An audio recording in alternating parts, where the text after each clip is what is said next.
avec toi. Je donne toutes les îles désertes et tous les palmiers sur la côte.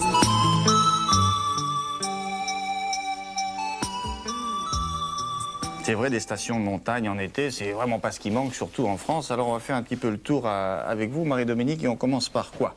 Eh bien, comme on a pu le constater durant toute cette émission, vous avez vérifié que la forme était aussi... Vous avez raison, ça pique un peu les yeux, les vestes des présentateurs de cette époque-là. Télématin traite l'actualité, toute l'actualité, et ça depuis 30 ans, y compris celle du tourisme, et toujours avec Marie-Dominique Perrin. En 30 ans, les destinations ont bien changé. Il y en a qu'on a complètement oubliées, qui sont devenues obsolètes, puis il y en a d'autres qui ont émergé, une mutation. Alors, qui est due à quoi, à votre avis? Au bouleversement, aux guerres, aux maladies. Par exemple, il y a 30 ans, toute l'Asie du Sud-Est, on n'y allait pas. On n'allait pas au Vietnam, on n'allait pas au Laos, encore moins au Cambodge. C'était l'époque de Pol Pot. En Birmanie non plus. On n'allait pas en Chine, c'était encore Mao. On n'allait pas trop en Afrique du Sud parce que Mandela était toujours en prison. Au Pérou, il y avait le Sentier Lumineux. Il y avait plein de destinations comme ça. Et puis, il y avait celles où on allait énormément. On va les découvrir dans le petit reportage, où on ne va plus du tout maintenant pour cause de guerre ou de maladie. Et puis, soit on voyageait avec un routard sous le bras, le guide du routard sous le bras, soit on allait en groupe. Ça aussi, ça a changé. Maintenant, les voyages à la carte se sont développés. Et d'ailleurs, Jean-François Rial, le PDG de Voyageurs du Monde, va nous en parler, puisqu'il a été avec quelques autres, comme le groupe Maison de la Chine, Asia ou Exclusive Voyage, à l'origine de tout ça. Est-ce qu'on voyage plus? Est-ce que la durée des séjours a augmenté ou au contraire, a rétréci? On voyage plus souvent, mais on voyage moins longtemps et on consomme beaucoup plus de voyages. Oui, ça c'est vrai. Voilà. Alors, on y va, on va découvrir tout ce qui a changé.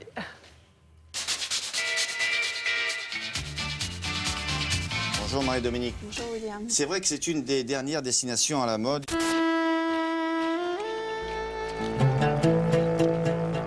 Il y a 30 ans, il y avait des Eldorado, de grandes destinations comme l'Égypte par exemple, où on pouvait aller sur le Nil, sur le lac Nasser. C'était la grande destination de l'époque et très culturelle. On pouvait partir du Caire sur la fameuse grande traversée, on partait de Luxor, on partait d'Assouan. La cerise sous le gâteau, c'était d'arriver au petit matin comme ça, émerveillé, et de voir le temple d'Abou Simbel. Pour les clients, ils étaient absolument ravis. La Syrie, c'est très dur d'en parler aujourd'hui. À l'époque, on partait de Damas, on allait à Alep, visiter le cirque des chevaliers. Il y avait une culture absolument fabuleuse. Il y avait Palmyre, le royaume de la reine Zénobie, et à Pamé, où il y avait cette longue enfilade de colonnes qui était absolument merveilleuse. Mesdames et messieurs, je vous demande de bien regarder Marie-Dominique Perrin parce que cette personne a obtenu la Plume d'Or. 1994, décernée par les offices de tourisme. Ils ont dit que c'était la meilleure journaliste de sa spécialité avec ce qu'elle fait comme travail à Télématin. C'est très beau. Et puis la Sierra Leone, avant la guerre, avant Ebola. Quelques pionniers du tourisme ont décidé de faire d'un tout petit pays, d'une plage et d'un hôtel, la destination de l'époque où tout le monde allait. À l'époque, on sentait l'arrivée de grands continents, l'Asie et l'Amérique du Sud. Et c'est vrai qu'aujourd'hui, sur l'Asie, il y a cette fameuse Birmanie où tout le monde se précipite. Il y a même d'ailleurs beaucoup de difficultés pour les tour opérateurs de trouver de la place. Et dans les grandes destinations de l'Amérique du Sud aujourd'hui, il y a la Colombie, le Pérou. À l'époque, l'Amérique du Sud, on n'y allait pas pour deux bonnes raisons. Parce que par exemple, sur le Pérou, il y avait le Sentier Lumineux, dont l'insécurité totale. Sur la Colombie, c'était les trafiquants. Et aujourd'hui, ça devient de nouvelles destinations. Et on aura encore de nouvelles destinations, à mon avis, à développer. Est arrivé, bien sûr, le miracle touristique de la Chine, où là, on a vu partir des clients de plus en plus sur cette destination. Et puis, on a développé l'Europe de l'Est, avec de nombreuses destinations. Il y a même des pays qui n'existaient pas du tout, qui étaient la Croatie, qui est aujourd'hui un fleuron pour les tours opérateurs français. Et maintenant, qu'est-ce qui a changé dans la façon de voyager ?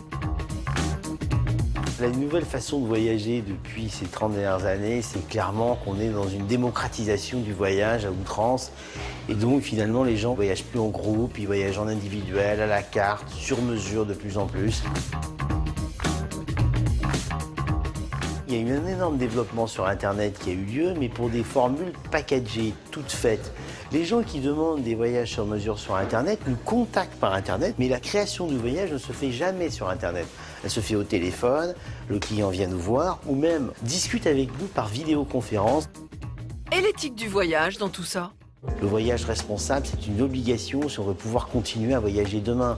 On ne va pas aller dans des sites qui sont pollués, on ne va pas aller prendre l'eau des populations locales. Tout ça n'a pas de sens. Donc c'est une obligation le voyage responsable. On a aussi fait quelque chose d'assez innovant depuis des années, c'est-à-dire qu'il y a une partie des émissions de CO2 qui sont réalisées par nos clients et qui sont compensées de façon automatique dans les devis de tous les clients voyageurs du monde.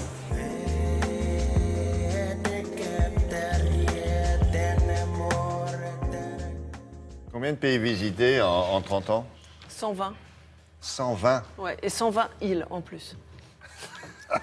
Et il y a des pays dans lesquels vous n'êtes jamais retourné? Des pays dans lesquels... Un pays dans lequel vous n'êtes jamais retourné? Il y en a où je suis allée beaucoup de fois au début, Oui, genre oui. la Sierra Leone, je ne suis jamais retournée. Et maintenant, c'est fini. Eh ben oui. Ouais. Et le Voilà, pays- le Bénin, par exemple. D'accord. Donc, faut que je note Bénin Le pour- Mali, D'accord. Ah, Et- oui, bien sûr. Ouais. Surtout en ce moment. Ouais. Très bien. Merci. À demain. Avec plaisir. Vous l'avez sûrement vu tout au long de la semaine, des personnalités que vous connaissez bien et qui sont des amis de Télématin nous ont adressé leurs félicitations de longévité. Et eux aussi, d'ailleurs, méritent ces félicitations parce qu'ils sont là et bien là. Alors, il y a une personne qui a même envoyé son message, mais alors via Laura du Web. Laura. Oui, via notre page Facebook. Ah, Voilà, donc je vais vous montrer la vidéo. Je veux juste lui adresser un message personnel. La prochaine fois, il peut augmenter la qualité de la vidéo. Hein. D'accord. C'est possible. on va lui dire. Je souhaite un bon anniversaire à Télématin. Télématin, l'ami du petit déjeuner. Oui. Voilà, Pas et bien- continuez à nous envoyer vos pas bien- Pas messages. bien réveillé le Gérard. oui, Allez oui. sur la page Facebook de Télématin, sur notre site internet. Il y a plein de surprises et plein bon d'exclusivités.